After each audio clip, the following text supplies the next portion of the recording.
Bonjour, je vous propose aujourd'hui de réaliser une décoration de table sur un thème particulier, les arômes. Vous savez, cette fleur qui est magnifique. Alors, venez et regardez un petit peu ce que nous allons faire.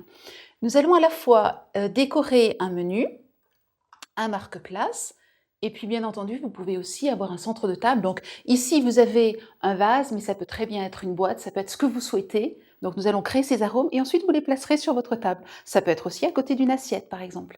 Alors, comment créer ces arômes? Eh bien, nous utilisons une pâte qui est légère et qui sèche à l'air. Donc, pas besoin de cuisson, vous allez pouvoir l'utiliser très très simplement et la laisser sécher à l'air. Alors, elle est vendue, vous l'avez vu, sous forme de bloc. Donc, il suffit d'ouvrir le sachet et nous allons donc l'utiliser. Alors, une petite chose, c'est qu'une fois que votre sachet est ouvert, je vous conseille de le placer dans dans un sac en plastique de congélation de façon à pouvoir le garder longtemps. Puisqu'elle sèche à l'air, il faut éviter d'avoir justement de l'air qui entre et qui soit en contact. Regardez, je malaxe maintenant ma pâte de façon à bien la ramollir et je vais l'étaler. Alors, avant de l'étaler, j'aplatis un tout petit peu et puis je vais utiliser mon rouleau de façon à l'étaler. Je la retourne régulièrement.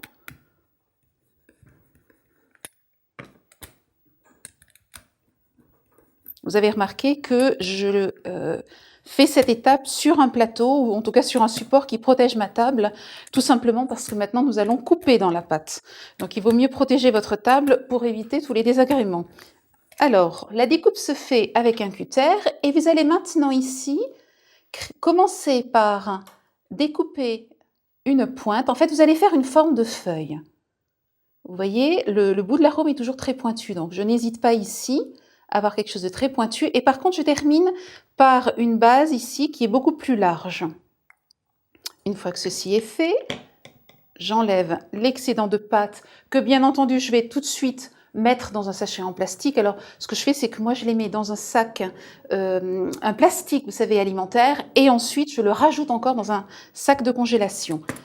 Nous allons maintenant aplatir. Alors vous pouvez le faire au doigt ou vous pouvez le faire avec le rouleau. Moi j'aime bien le faire avec le rouleau, tout simplement parce qu'on n'a pas trop la marque des doigts. Vous voyez, j'aplatis donc les côtés. Voilà. Et ensuite, je reprends donc la forme de feuille que je vais transformer cette fois-ci en fleur. Et là, vous avez simplement à venir rouler tout doucement, délicatement, les bords. Voilà. De façon à marquer la fleur. Je vais mettre une toute petite pointe de colle, vraiment très très peu.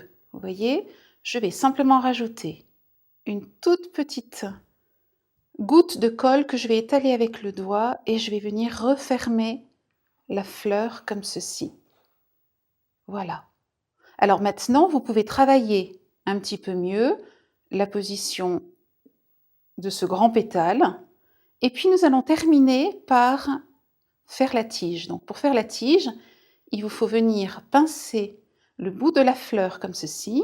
Et une fois que c'est terminé, je coupe le bout avec le cutter. Bien, on a terminé notre fleur. Maintenant, ce que nous allons faire, c'est tout simplement la laisser sécher. Je vous rappelle, rangez bien votre sac dans un sac de congélation. Vous voyez, vous enlevez bien l'air et ensuite, vous le fermez. Ce que nous voulons aussi faire, c'est un pistil. Vous l'avez vu, il est légèrement orangé. Alors, ce que j'ai fait, je sors un petit bout de pâte que j'ai préparé. Regardez. Ici, ce que j'ai fait, c'est très simple. J'ai pris de la peinture que j'ai mélangée. Alors, c'est une peinture couleur mandarine que j'ai mélangée avec la pâte. Et vous voyez, tout de suite, ça vous donne quelque chose, ça vous donne une couleur. Ça se mélange très très bien. Donc, vous allez donc faire une boule, ensuite l'étaler et puis lui donner donc, vous voyez, une forme, là je me suis un petit peu avancée, une forme de pistil que vous allez aussi laisser sécher et puis ensuite il vous suffira de coller le pistil à l'intérieur de la fleur une fois que tout cela sera sec. Donc voilà, je laisse tout cela sécher. Je vous montre maintenant comment réaliser le marque-place. Alors le menu c'est exactement la même chose. Pour pouvoir réaliser ce marque-place, j'ai utilisé en fait des tampons. Alors par quoi commence-t-on? avant de découper quoi que ce soit, moi je vous conseille de regarder la longueur des prénoms que vous allez avoir. Il est bien évident que si vous avez un long prénom, il va falloir que votre marque-place soit un petit peu plus long. Alors j'utilise, vous voyez, un set de tampons qui est en fait composé donc, alors bien sûr des lettres ici, vous avez des majuscules, vous avez des minuscules, vous avez des chiffres mais ça on ne les utilisera pas. Et puis ensuite un bloc sur lequel en fait on va faire adhérer nos lettres. Alors j'en ai préparé un, je n'ai plus en fait qu'une lettre à rajouter, c'est le A. Donc vous voyez, j'ai juste, voilà, vous voyez, j'ai juste à prendre les lettres sur ma plaque et venir les positionner en fonction du prénom que je veux. Je positionne donc le dernier, le A de Lola, et je vérifie à l'endroit qu'il est bien droit. Bien entendu, si vous avez 2 fois la même lettre, c'est simple, vous procédez par une première partie du prénom, et comme le tampon est transparent, vous pourrez très simplement le remettre et faire la deuxième partie du prénom en voyant bien ce que vous avez déjà fait. Alors, une fois que ceci est fait, là, vous savez donc la longueur du petit rectangle que vous voulez à l'intérieur de votre marque-place. Vous voyez, voilà, à peu près la longueur que moi je souhaite. Je vais donc maintenant ancrer mon tampon en tapotant l'encre et je n'ai plus qu'à le retourner et centrer donc mon prénom, appuyer et voilà. Je me retrouve donc avec le prénom. Maintenant, ce que je voudrais, vous allez voir que tout à l'heure on va rajouter un petit peu de vert sur le marque-place, donc je vais un petit peu colorer le tour. Donc là cette fois-ci je prends de la craie. Je vais utiliser ce petit élément et je vais venir, vous voyez, ajouter de la craie sur tout le tour de ce rectangle. Voilà, donc vous faites tout le tour. Et une fois que ceci est fait, on va pouvoir maintenant le coller sur le marque-place. Là, vous prenez donc un marque-place selon la longueur. Vous allez avoir une longueur plus ou moins importante selon la longueur du prénom. Vous voyez, c'est simplement un carré que j'ai plié en deux et sur lequel je vais rajouter le marque-place que nous venons de faire, l'intérieur du marque-place. Une petite chose, je le voudrais légèrement en relief. Donc ce que j'ai fait, c'est que j'ai collé derrière, vous voyez, de petits carrés qu'on utilise en réalité pour le 3D. Ça se présente comme ceci sur une planche, donc vous n'avez plus qu'à coller des petits carrés et ensuite vous enlevez la petite pellicule protectrice. Voilà. Alors, quand vous avez quelque chose d'assez long, je vous conseille d'en mettre aussi au milieu et pas simplement sur les côtés. Et vous n'avez plus qu'à coller votre marque-place. Voilà, il est presque terminé.